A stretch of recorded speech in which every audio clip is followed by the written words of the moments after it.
TRS party రాష్ట్రపతి ఎన్నికల్లో పోటీ చేసినప్పుడు దేశద్రోహి కాదు. మద్దతు ఇచ్చినప్పుడు మేము దేశద్రోహులం కాదు. అప్పుడు చాలా బాగున్నాం. వాళ్ళ యొక్క వివిధ బిల్లులకు పార్లమెంట్లో సపోర్ట్ చేయాలని మా సాయం కోరినప్పుడు దేశద్రోహి కాదు కేసీఆర్. ఇప్పుడు దేశద్రోహి. అంటే ఎవ్వరు గట్టిగా మాట్లాడి నిజాలు బయటపెట్టి ప్రజల పక్షాన్ని అడిగితే ప్రశ్నిస్తే వాళ్ళు దేశద్రోహులు. అంటే బీజేపీ దేశంలో దేశద్రోహులను తయారు చేసే ఫ్యాక్టరీ ఏమన్నా? గట్టిగా ఎవరు మాట్లాడితే వాడు దేశద్రోహి తెల్లార వరకే. ఇది బీజేపీ స్టైలు. చాలా స్పష్టంగా కనపడతా ఉంది కదా. ఎక్కడ ఏ రాష్ట్రంలో భారతదేశంలో ఏ మూలలో ఎవరు నిలదీసి ప్రశ్నించి ఉన్న విషయాలు కుండబద్దలు కొట్టినట్టు చెప్తే వాళ్ళు దేశద్రోహులు అయిపోతారు తెల్లార వరకే. ఒక స్టాంపు. వీళ్ళు 2-3 రకాల స్టాంపులు తయారు చేసి పెట్టుకున్నారు. ఒకటి దేశద్రోహి స్టాంపు, రెండవది అర్బన్ నక్సలైట్ స్టాంపు, ఇంకోటి ఇంకా గట్టిగా మాట్లాడితే అర్బన్ నక్సలైట్. చూస్తున్నాం కదా దేశంలో జరుగుతున్నాయి పరంపరగా గత 7 ఏళ్ల నుంచి. సత్యపాల్ మాలిక్ అని చెప్పి మేఘాలయ గవర్నర్, ఇప్పుడు కేంద్ర ప్రభుత్వమే నియమించిన గవర్నర్, నిన్న కూడా మాట్లాడింది ఆయన. ఈ రైతు చట్టాలు రైతు వ్యతిరేకం, ఇది అవసరమైతే నేను కూడా మద్దతు ఇస్తున్నా అని మాట్లాడిండు. భారతీయ జనతా పార్టీ ఎంపీగా ఉన్నటువంటి వరుణ్ గాంధీ కదా, మేనకా గాంధీ కూడా, వరుణ్ గాంధీ ఆయన స్వయంగా పోయి వాళ్ళకి సంఘీభావం తెలిపి ఆ కేంద్ర మంత్రిని అరెస్ట్ చేయాలని డిమాండ్ చేసి ఆ చట్టాలు విత్డ్రా చేసుకోమని మాట్లాడిండు. మరి ఆయన సంగతి ఏంది? ఆయన కూడా దేశద్రోహినా? మేఘాలయ గవర్నర్ కూడా దేశద్రోహినా? ఇట్లా ఎంతమంది దేశద్రోహులను తయారు చేస్తారు? నేను ఏం చెప్పినా చైనా ఆక్రమిస్తూ ఉంది ఈ దేశంలో. ఒక ముఖ్యమంత్రిగా, ఒక పార్టీ అధ్యక్షునిగా డెఫినెట్గా దేశం మంచిగా ఉండాలని కోరుకుంటాం కదా. దేశం దురాక్రమణ జరగకూడదని కోరుకుంటాం. వాళ్ళు ఆక్రమిస్తున్నారని చెప్పి పేపర్లలో బాధప్త ఫోటోలు వస్తున్నాయి, దాన్ని నిరోధించాలి అని చెప్తే దేశద్రోహులు అవుతారా? దేశం దురాక్రమణ గురి కాకుండా చూడండి అంటే దేశద్రోహులు. ఇక తెల్లాటలకు ఇది ఏం లేదు. ఇక మసిబూచి మారేడుగా చేసి బురద తల్లి కేసీఆర్ చైనాలో డబ్బులు దాచుకున్నాడట. పోయి చైనాలో. అంటే ఏందన్నాడు? తల లేదు, తోక లేదు, పద్ధతి లేదు, పాడు లేదు. ఇష్టం వచ్చిన సొల్లును ఇష్టం వచ్చినట్టు గుమ్మరిచ్చి అబద్ధాల మీద బతికేటువంటి పార్టీ బీజేపీ. కనబడుతుంది కదా స్పష్టంగా కుండబద్దలు కొట్టినట్టు. రైతు చట్టాలు సుప్రీంకోర్టు వెళ్ళిపోయింది. నువ్వు విత్డ్రా చేసుకుంటావా లేదా చెప్పు. State number 1. రెండవది, నేను మళ్ళీ డిమాండ్ చేస్తా ఉన్నా, ధాన్యం ఎంత కొంటావో చెప్పు. పంజాబ్లో పూర్తి స్థాయి ధాన్యం సేకరిస్తున్నారు. తెలంగాణలో సేకరిస్తారా లేదా? State question. అది చెప్పు. ఇది తర్వాత అన్నీ మాట్లాడదాం. ఇది తెలంగాణ వడ్లను కేంద్రం కొంటదా కొనదా? ఇది తింపి గోల్మాలు దింపి ఇటు దింపి ఆడ దింపి చెప్పుడు కాదు. మేము సూటిగా ప్రశ్నిస్తూ ఉన్నాం. ఈ దేశంలో ఒక రాష్ట్రానికి ముఖ్యమంత్రిగా ప్రాతినిధ్యం వహించే వ్యక్తిగా, ఒక ప్రాంతీయ పార్టీ అధ్యక్షునిగా నేను సీదా అడుగుతున్నా. మసిబూసి మారేడిగా చేసి ఏదో అడగోలు మాట్లాడు కాదు. తెలంగాణలో పండించే పూర్తి ధాన్యాన్ని మీరు కొంటారా కొనరా? సీదా ముచ్చట. సమాధానం కావాలి. సమాధానం చెప్పేదాకా వదిలిపెట్టాం బీజేపీని. కేంద్ర ప్రభుత్వాన్ని కూడా వదిలిపెట్టాం. కేంద్ర ప్రభుత్వం యొక్క నీతి బయటపడాలి. డెఫినెట్గా ప్రజల కోసం ఉద్యమించిన వ్యక్తిగా, ప్రజల కోసం ఒక రాష్ట్రాన్ని సాధించిన వ్యక్తిగా, దేశంలో ఏ మూలలైనా సరే ప్రజలు బాగుండాలని కోరుకుంటాం. మేము ప్రజలు చెడిపోవాలని కోరుకోం. అది మా నైజం. మీలాగా మేము ఇంత చీప్గా మేము అట్లా ప్రవర్తించం. మేము అందరూ కూడా దేశం మొత్తంలో అన్ని కార్నర్స్లో అందరు ప్రజలు బాగుండాలని కోరుకుంటాం. ఎస్, రాయలసీమకు పోయి రాయలసీమకు నీళ్లు రావాలని నేను చెప్పిన మాట వాస్తవం. ఈరోజు కూడా చెప్తా ఉన్నా. ఎవరు వద్దంటున్నారు రాయలసీమకు నీళ్లు? నేను చెప్పింది ఏంది అక్కడ? బాజాప్తా చెప్పిన, బేజాప్తా చెప్పలే. ఇవాళ కూడా చెప్తా ఉన్నా. అక్కడ పోయి చెప్పడం కాదు, ఇక్కడికి కూడా ఆంధ్రప్రదేశ్ ముఖ్యమంత్రి జగన్మోహన్ రెడ్డి గారిని, వాళ్ళ మొత్తం అధికారులను అందరినీ పిలిపించి ఒక ఒక బాధ్యత కలిగిన వ్యక్తిగా, ఈ దేశంలో ఒక ముఖ్యమైన వ్యక్తిగా చాలా స్పష్టంగా చెప్పిన నేను, కృష్ణా నదిలో నీళ్లు లేవు, గోదావరిలో ఉన్నాయి, మేము తెచ్చుకున్నాం, గోదావరి నుంచి తెచ్చుకుంటున్నాము, మీరు కూడా అక్కడి నుంచి తెచ్చుకోండి, మీకు మేము సహకరిస్తామని చెప్పినాం. బేసిన్లు బేసిజాలు అడ్డం పెట్టాము, మీకు సహకరిస్తాము, రాయలసీమ కరువు ప్రాంతము, వాళ్ళకి నీళ్లు రావాలి తప్పకుండా, అది న్యాయం, మీరు తెచ్చుకోండి, మేము అవుట్లెట్ సపోర్ట్ చేస్తామని చెప్పినాం. ఎందుకంటే అంటే ఆ అంటే కేంద్రం గడికోసారి ఏ పార్టీ ఉన్నా రాజకీయాలు అవసరమైనప్పుడల్లా ఒక డ్రామా చేస్తారు. ఏం డ్రామా చేస్తారు? కృష్ణా, గోదావరి, కావేరి నదుల అనుసంధానం. తమిళనాడులో ఎన్నికలు మోపుగానే, కర్ణాటకలో ఎన్నికలు మోపుగానే ఇది ఒక రెటరిక్. కేంద్రాన్ని పరిపాలించే పార్టీలకు బాగా పరిపాటి అయిపోయింది ఇది ఒకటి. ఎప్పుడు చూసినా ఇప్పుడు ఎక్కడ అయింది, ఇప్పుడు లేదు చూడండి. మొన్నటిదాకా తమిళనాడు ఎన్నికలు ఉండే, మీరందరూ చూసినారు, మీరే విన్నరు. మీరు రోజు పొద్దున్నగానే పత్రికలు చూస్తారు. మీరు కావేరీ నదుల అనుసంధానం, కావేరీ జల అని మాట్లాడతారు. తమిళనాడు ఎన్నికలు అయిపోయినాయి, ఇక కావేరీ లేదు, మను లేదు, మళ్ళీ ఇప్పుడు కొత్త దుకాణం స్టార్ట్ చేశారు. ఏ రోజుకైనా సరే మన తెలుగు రాష్ట్రాలకు, రెండు తెలుగు రాష్ట్రాలకు ఈ ప్రమాదం ఉంటుంది. దబన నీళ్ళు ఎక్కువ తీసుకపోయినా మంచిదే, కానీ రెండు రాష్ట్రాల అవసరాలు సంపూర్ణంగా తీరిన తర్వాత, రెండు తెలుగు రాష్ట్రాల్లో ఉన్నటువంటి కరువు ప్రాంతాలన్నిటికీ నీళ్ళు వచ్చిన తర్వాత మిగిలితే ఒకవేళ బయటికి తీసుకుపోవచ్చు, దేశానికి సంబంధించింది కాబట్టి మాకు అభ్యంతరం లేదని చెప్పినాం. దాన్ని కూడా వక్రీకరించి నేనాడ పోయి చేపల పులుసు తిన్నాని, చేపల పులుసు బాధపడితే తింటాం, ఎందుకు తిన్నాం నాకు అర్థం కాదు. పక్క రాష్ట్రంలో పోయి చేపల పులుసు తింటే తప్ప, వాట్ ఇస్ రాంగ్? ఈ వ్యక్తిగత దూషణలు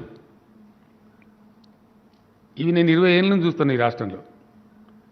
ఈ కిరికిరిగాళ్ళు, సబ్జెక్ట్ లేనోళ్ళు, విషయం లేనోళ్ళు, మాట్లాడే శక్తి లేనోళ్ళు, అడిగిన ప్రశ్నకు సమాధానం చెప్పే స్థాయి లేనోళ్ళు ఇమీడియట్గా మీద పడు బడగాల్చి మీదేయాలి. ఇదేనా పద్ధతి? ఇది నేను అడిగింది ఏంది, నువ్వు చెప్పింది ఏంది? మేము డిమాండ్ చేసింది ఏంటండి? తెలంగాణలో పండే వరి ధాన్యాన్ని కేంద్రం కొంటదా కొనదా? నువ్వు వరి పండించమని బాధ్యతారహితంగా చెప్పిన మాట నిజం కాదా? యాసంగిలో వడ్లు పండించండి, మెడల వంచి కొనిపిస్తామని అన్నమాట వాస్తవమా కాదా? ఇప్పుడు దాని నుంచి పారిపోయినావా? Answer it first. మీ గురువులు సంస్కారం నేర్పినావు కదా, నీకు సంస్కారం అంతనైతే సింపుల్గా చెప్పు కదా. నేనేమి ఉర్దూలో, ఇంగ్లీష్లో నీకు అర్థం కాని భాషలు అడుగుతలేను కదా. నీకు అర్థమయ్యే భాషలోనే స్పష్టంగా కుండ బద్దలు కొట్టినట్టు అడుగుతున్నాను నేను. 67 లక్షల ఎకరాల వరి చూపిస్తావా అంటున్నావు దా. 6 హెలికాప్టర్లు పెడతావు, ఒకటి కాదు, 6 హెలికాప్టర్స్ పెడతావు. నువ్వురా, నీ కేంద్ర ప్రభుత్వం తీసుకురా, నీ మంత్రిని తీసుకురా, నీ అధికారులు రండి. లేని పంటను ఉన్నట్టు చూపెడతామా? అట్ట సాధ్యం అవుతుందా? జరుగుతుందా? 62 లక్షల ఎకరాల్లో ఇప్పుడు వరి వస్తున్నదా బాబు అని చెప్తే అది లేదు అని బుకాయిస్తున్నావు అంటే దాన్ని ఏమని అర్థం చేసుకోవాలా? మీరు మోసగాళ్ళు, మీరు కొనరు, నేపాల్ చెప్తారు, తప్పించుకోవడానికి మార్గాలు వెతుకుతారని అర్థం చేసుకోవాల్సింది తప్ప ఒక మాట చెప్పచ్చు కదా, ఎంత పండితే అంత కొంటామని. ఎందుకు చెప్తలేరు? చక్కగా చెప్పచ్చు కదా. ఇప్పుడు వచ్చేది కాక ఇంకా యాసంగిలో కూడా పంట ఏమన్నా మొగనివి కదా నువ్వు, మరి ఎక్కడవా? ఒకటే దెబ్బకు తెల్లారి వరకనే పోయిందా? వచ్చినాయి ఢిల్లీకి వెళ్ళి, నీకు ఢిల్లీకి వెళ్ళి మంత్రులు ఫోన్ చేసి నువ్వు ఎట్లా మాట్లాడినావు, నువ్వు పిచ్చోనివి, మమ్మల్ని కన్సల్ట్ చేయకుండా మాట్లాడినావని చెప్పి యాడ్ నుంచి వచ్చినాయి, మాకు తెలుసు. రాగానే మాట మార్చి అది పక్కకు, వడ్లన్నీ పక్కకు పోయినాయి, ఇక వడ్ల ముచ్చటే పక్కకు పోయింది. బీజేపీలో మహాపండితులు ఉంటారు కదా, వాళ్ళు నాకు ఏం చెప్పాడు, నువ్వు వడ్లు తప్ప ఇంకా అన్ని మాట్లాడు, కేసీఆర్కు స్టాంప్ వేసాయి దేశద్రోహిని. తెలంగాణ ఉద్యమంలో నువ్వు ఎక్కడ, నువ్వు కేసీఆర్ అంటాడు. అసలు నువ్వెక్కడ, నువ్వు నాకు అర్థం కాదు. నువ్వెక్కడ కనబడ్డావు తెలంగాణ ఉద్యమంలో? తెలంగాణ కోసం బిల్లు పెట్టినప్పుడు నువ్వు ఓటేయలేదు అంటాడు. ఇంతకన్నా మూర్ఖత్వం ఇంకేమైనా ఉంటుందా? ఎక్కడ తెలంగాణ, ఏం కథ? ఇప్పుడు మోపై నువ్వు నిన్నయాల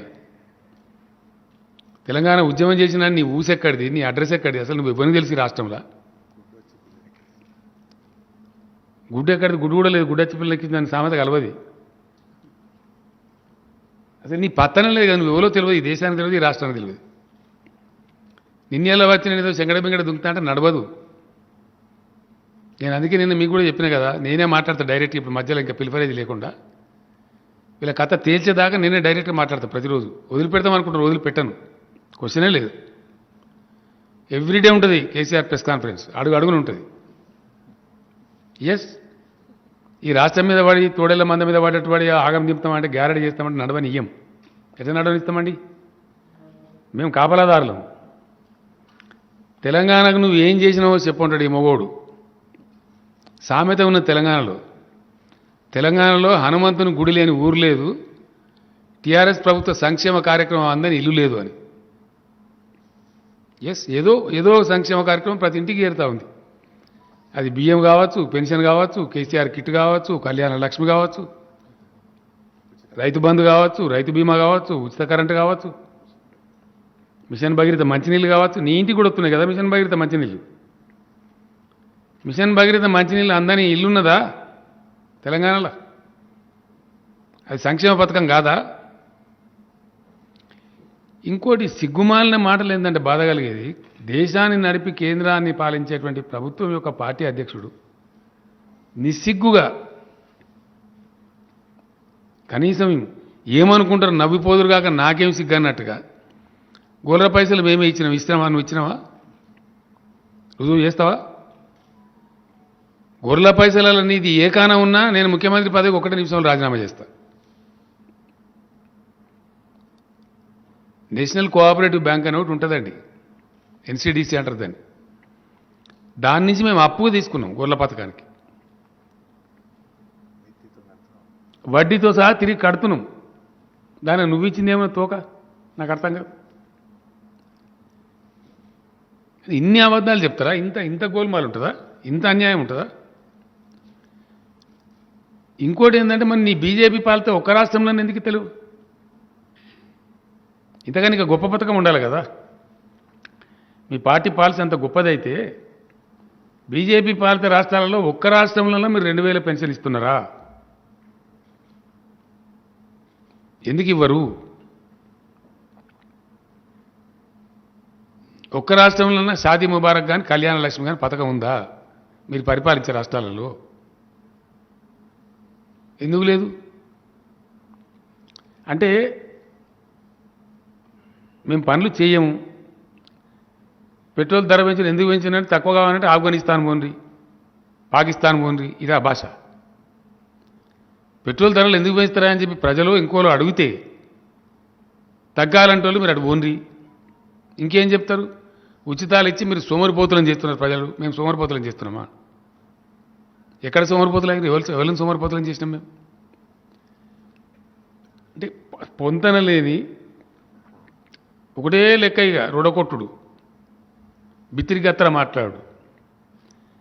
మేము ఇవ్వలేమండి. 2 సార్లు బాజాప్తా ఎలక్షన్లో గెలిచి వచ్చినాం. ప్రజలు పెట్టింది మమ్మల్ని. We're ruling the state with the mandate of the people. ప్రజలు ఇచ్చిన అధికారంతో ఇక్కడ మేము పరిపాలన చేస్తున్నాం తప్ప మీలాగా మేము దొంగ లెక్కలు చేయలే కదా. ఎస్, మీరు దొంగ లెక్కలు చేసిన, మీరు అరాకిరి రాజకీయాలు చేసిన దేశంలో ప్రత్యక్షంగా నిలబడున్నాయి. ఇప్పుడు కర్ణాటకలో మీకు ప్రజలు మ్యాండేట్ ఇయ్యలే, ఇచ్చిండ్రా? ఓడగొట్టిన మీరు ప్రజా తీర్పును శిరసావహించలే. అరాకిరి చేసి గవర్నమెంట్ ఊలగొట్టి దొడ్డిదారిన ఇయ్యలే మీ గవర్నమెంట్ నడుపుతున్నారు కర్ణాటకలో. నిజం కాదా? నిజమా అవద్దమా? మీకు తెలియదా? మధ్యప్రదేశ్లో మీరు గెలవలే, దొడ్డిదారిన ఇయ్యాలి బీజేపీ గవర్నమెంట్ నడుస్తుంది అక్కడ. మీకు ప్రజలు తీర్పు ఇవ్వకున్నా, ప్రజలు ఇతర పార్టీలకు తీర్పు ఇచ్చినా దానిలో అరాకిరి చేసి దానిలో సొరబడి అప్రజాస్వామికంగా ప్రభుత్వాలను కూలదూసి ప్రభుత్వాలు నడిపే పార్టీ ఏదండి దేశంలో? ఇలా ఎవరు? మీ కర్ణాటకలో మ్యాండేట్ రాలే కానీ మీ గవర్నమెంట్ ఉన్నది. దీనికి సమాధానం ఏంది? మధ్యప్రదేశ్లో నీకు మ్యాండేట్ రాలే కానీ నీ గవర్నమెంట్ నడుపుతున్నావు. ఎట్లా నడుపుతున్నావు? అన్డెమోక్రాటిక్ కాదా? వీటిని ప్రశ్నిస్తే వీటి మీద మాట్లాడితే తప్ప? ఇది నిజం కాదా? మేము బాధ్యత ప్రజల తీర్పుతో గెలిచినాం. మేము గెలిచినాన్ని కూడా 107 సీట్లలో నీ డిపాజిట్ పోయింది. ఎస్, 107 స్థానాలలో నీ పార్టీ డిపాజిట్ పోయింది ఈ రాష్ట్రంలో. నిన్నగాక మనం నాగార్జున సాల కూడా డిఫైడ్ పోయింది కదా, మరి దాని మీద ఏంది నీ కథ? అంటే చాలా భయంకరంగా మీకు లొంగి ఉండి మీకు ఇబ్బందులు కలిగించకపోతే మీరు చెప్పింది వింటే వాళ్ళు మంచోళ్ళు, వాళ్ళు దేశభక్తులు. మీకు వ్యతిరేకం మాట్లాడితే, మీరు చేసే తప్పులను ఎత్తి చూపితే, మీరు చేపట్టిన ప్రజా వ్యతిరేక విధానాలను విమర్శిస్తే వాళ్ళు దేశద్రోహులు. తెల్లారి వరకు కేసీఆర్ దేశద్రోహి అయిపోయాయి. ఇంకో స్టైల్ ఉంటుంది బీజేపీది, తెల్లాడాలకు దేశద్రోహిని చంపేయాలి, వారం 10 రోజుల వరకు ఇన్కమ్ ట్యాక్స్ రైళ్లు మొదలు పెట్టాలి, ఈడీతో రైళ్లు చేయించడం, ఇన్కమ్ ట్యాక్స్ రైళ్లు చేయించడం, ఇదే కదా మీ స్టైల్ దేశంలో. ఎవరు మాట్లాడితే వాళ్ళ మీద అన్యాయంగా కేసులు పెట్టడం. ఇక్కడ పిట్ట బెదిరింపులకు భయపడే వాళ్ళు ఎవరు లేరు. మిస్టర్ బండి సంజయ్, ఒళ్ళు దగ్గర పెట్టుకో, జాగ్రత్త. నా హద్దులు నాకు బాగా తెలుసు, మా హద్దులు మాకు తెలివయా. నేను హద్దు మీరి మాట్లాడినా? ఏం హద్దు మీరినా? నేను వడ్లు కొంటరా కొనరా అంటే హద్దు మీరినట్ట. మీరు ప్రజలను తప్పుదారి పట్టించినరా లేదా, మిస్లీడ్ చేసినరా లేదా, అది మాట్లాడడం, అది చెప్పేది లేదు. అవన్నీ వేడి చేసి నువ్వు ఫామ్ హౌస్లో అన్నావా ఇదా? అది నా నియోజకవర్గం, నా వ్యవసాయ క్షేత్రం. ఇప్పటికి 10 సార్లు చెప్పిన నేను. రెండవది ఇంకోటి, ఎక్స్పైర్ అయిన మెడిసిన్ లాగా నువ్వు దళిత ముఖ్యమంత్రిని చేస్తా అని చేయలేదు కదా. నేను వాస్తవం కదా, అది చేయలేదు. దాని తర్వాత ఎన్నికలకు పోయినాము, మళ్ళీ గెలిచాం కదా మేము. నేను చేస్తా అని చెప్పి దాని కారణాలని చేయలే, దాని కారణాలు దానికి ఉన్నాయి. షబ్బీరాలే చెప్పిండు, మేమే చేయనీయలే కేసీఆర్ని, నేను చెప్పుడు కాదు. అనేక కారణాంతరాలలో నేను చేయలే, ఆ మాట వాస్తవం. దాని తర్వాత మళ్ళీ ప్రజలు దాన్ని ఆమోదించారు నా నిర్ణయాన్ని. సెకండ్ టైం మేము ఎన్నికలకు పోయినాం కదా, మళ్ళీ మొదలు 63తో గెలిస్తే తర్వాత 88తో గెలిచాం కదా. దాని తర్వాత జరిగిన అనేక స్థానిక ఎన్నికలలో మీ అడ్రస్సే లేదు కదా దిక్కు. అసలు మీరు రాష్ట్రంలో ఒక జిల్లా పరిషత్ గెలిచిండ్రా ఎక్కడన్నా? మీకున్న కౌన్సిలర్లు ఎన్ని, మీకున్న కథ ఎంత? అసలు 142 మున్సిపాలిటీలలో 136 మున్సిపాలిటీలు టీఆర్ఎస్, 32 జిల్లా పరిషత్తులు టీఆర్ఎస్, రాష్ట్రంలో ఉన్న డీసీఎంఎస్లు, డీసీసీబీ బ్యాంకులన్నీ టీఆర్ఎస్. ఇవన్నీ మేము గెలవలేదా? మేము బట్టి గాలే మీలేక మాట్లాడుతున్నామా? ఇక్కడ పునాది లేనిది మీకు, మాకు కాదు. అడ్రస్ లేని పార్టీ మీ పార్టీ. అబద్ధాలు చెప్పి ఇష్టం వచ్చినట్టు మాట్లాడి మేము జిహెచ్ఎంసీలో చాలా గెలిచినాం, ఏడ గెలిచినాం, మాకన్నా ఎక్కువ గెలిచినావు నువ్వు. మాకంటే చాలా తక్కువ కదా నువ్వు గెలిచింది. మేము గెలిచేపోయినామన్నట్టు పోగొట్టినావు నువ్వు ఆ రోజు. అదన్నీ అబద్ధాలు చెప్పి, మతపరమైన విద్వేషాలు రెచ్చగొట్టి, ఇల్లు మునిగినోనికి ఇల్లు ఇస్తా అని, కారు మునిగినోనికి కారు ఇస్తా అని, మోటార్ సైకిల్ మునిగినోనికి మోటార్ సైకిల్ ఇస్తా అని మాట్లాడి, అడ్డగోలు మాట్లాడి, తప్పుడు మాటలు చెప్పి ఆన్నో ఎన్నో 4 సీట్లు సంపాదించుకుని మీరు. కానీ మేము అట కాదు కదా. మేము ఓడిపోతే గంభీరంగా ఓటమిని అంగీకరించినాం. ఎన్నో ఎన్నికలు గెలిచినాం మేము. 2001 నుంచి మొదలుకుంటే ఈ రోజు వరకు అనేక ఉప ఎన్నికలు, అనేక రాజీనామాలు. ఎన్నిసార్లు రాజీనామా చేసినా నేను? తెలంగాణలో ఎక్కడెక్కడ గెలిచినా నేను? 2004లో నా సిద్దిపేట స్థానం, నా మాతృస్థానం వదిలిపెడితే ఆ నుంచి నేను కరీంనగర్లో ఎంపీకి గెలిచిన, మహబూబ్నగర్లో ఎంపీకి గెలిచిన, గజ్వేల్లో పోయి ఎమ్మెల్యే గెలిచిన, ఏ మూలకు పోయినా గెలిచిన నేను. ఇవాళ నన్ను పట్టుకొని నువ్వు తెలంగాణలో నువ్వెక్కడ, నువ్వు తెలంగాణ ఉద్యమంలో ఎక్కడ, నువ్వు తెలంగాణకు ఓటింగ్ జరిగినా నువ్వు ఓటింగ్లో లేవు ఉంటాడు. నువ్వు ఉన్నావు అసలు పార్లమెంట్ అన్న తెలుసా నీకు? అప్పటికి పార్లమెంట్ చూసినావా నువ్వు కనీసం ఆనాటికి? ఈ విధంగా అడ్డగోలుగా మాట్లాడి తెలంగాణకు ఏమి చేసిండు, నువ్వు చేసినావేమన్నా తెలంగాణకు? నువ్వేం చేసినావు చెప్పు, నీ పార్టీ ఏం చేసిందో చెప్పు. పచ్చి అబద్ధాలు చెయ్యని చేసినావని చెప్పుడు. గొర్రెల పథకం నీదా? పక్క రాష్ట్రం కర్ణాటకలో ఎందుకు లేదు? మీరు పరిపాలించే మధ్యప్రదేశ్లో ఎందుకు లేదు? గుజరాత్లో ఎందుకు లేదు? ఎన్నో రాష్ట్రాల్లో మీ ప్రభుత్వం ఉంది కదా, మరి అక్కడ ఎందుకో లేదు? ఒక తెలంగాణలో ఎందుకున్నది? అంటే మీరు చేయలే, స్పష్టంగా కనపడతా ఉంది.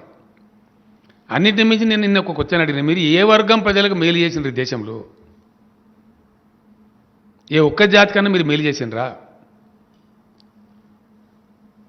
మేము నిరుద్యోగులకు ఉద్యోగాలు ఇచ్చినాం, 1,35,000 ఉద్యోగాలు ఇచ్చినాం మేము బాజాప్తా.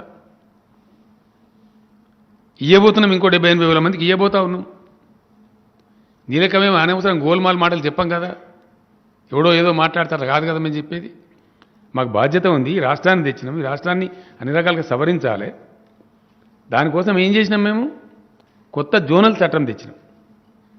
దాన్ని ఆమోదించడానికి మీరు 6-7 నెలలు మమ్మల్ని సతాయించారు. మేము కారణాలు చెప్పి మళ్ళీ 10 సార్లు తిరిగిన తర్వాత మీరు ఆమోదించారు ఈ మధ్య కాలంలో. ఆ ప్రకారం ఎంప్లాయీస్ అందరినీ మేము సర్దుబాటు చేస్తూ ఉన్నాం. 33 జిల్లాలు చేసినాం కాబట్టి పాలనా సౌలభ్యం కోసం, వ్యవసాయ ఈ మొత్తం అన్ని శాఖలు కూడా రీఆర్గనైజ్ చేసినాం కాబట్టి ఉద్యోగస్తులందరినీ సర్దుబాటు చేస్తూ ఉన్నాం. మేము తెచ్చిన జోనల్ చట్టానికి మేము వ్యతిరేకంగా పోలేం కదా. ఉన్న ఉద్యోగస్తులందరూ అక్కడ అడ్జస్ట్ అయిన తర్వాత ఏ జిల్లా వారికి ఆ జిల్లా ఖాళీలు దొరుకుతాయి. అక్కడ ఇలా భూపాలపల్లి జిల్లా వరంగల్ టౌన్ వాళ్ళతో పోటీ పడలేరు. రేపు పొద్దున మేము నోటిఫికేషన్ ఇస్తే ఎట్లా ఇస్తాం? భూపాలపల్లిలో వచ్చే ఉద్యోగాలు ఆ జిల్లాలో వచ్చేటి భూపాలపల్లి వాళ్ళకే దక్కుతాయి, జిల్లా స్థాయి పోస్టులన్నీ. ములుగు జిల్లాలో దక్కేటి ములుగు వాళ్ళకి దక్కుతాయి, ఆసిఫాబాద్ జిల్లా వాళ్ళకి దక్కుతాయి. ఏ మారుమూల ప్రాంతమైనా సరే అక్కడ ఉన్న యువకులకు, అక్కడ ఉన్న నిరుద్యోగులకు అక్కడనే ఉద్యోగం రావాలనే ఉద్దేశంతో మేము పరిపాలనా సంస్కరణలు తెచ్చినాం, నూతన జోనల్ విధానం తెచ్చినాం. దాని ప్రకారంగా ఉద్యోగస్తులు ఒకసారి సెటిల్మెంట్ అయిపోతే అప్పుడు ఖాళీలు వస్తాయి. ఎక్కడ ఎన్ని ఖాళీలు ఉన్నాయో తెలుస్తాయి. ఈ మధ్య మేము వేసుకున్న అంచనాల ప్రకారం ఏంటంటే దాదాపు 60-70 వేల ఉద్యోగాలు ఖాళీ వస్తున్నాయి. నేను మొన్ననే చెప్పిన, ఈవెన్ అసెంబ్లీలో కూడా చెప్పిన, మీలాగా మేము తప్పుడు మాటలు, ఇష్టం వచ్చినట్టు మాటలు, గోల్మాలు దింపుడు మాకు రాదు. మేము ఉన్నట్టు మాట్లాడతాం, కుండ బద్దలు కొట్టినట్టు మాట్లాడతాం, చేయగలిగిందే చెప్తాం. హాయ్ ఫ్రెండ్స్, మా టుడే టుమారో యూట్యూబ్ ఛానల్ చూస్తున్నందుకు చాలా థ్యాంక్స్. మరిన్ని లేటెస్ట్ వీడియోస్ కోసం వెంటనే సబ్స్క్రైబ్ చేయండి. అలాగే ఈ బెల్ ని కూడా రింగ్ చేసేయండి. మా నోటిఫికేషన్స్ అన్ని మీ మొబైల్లో వస్తాయి.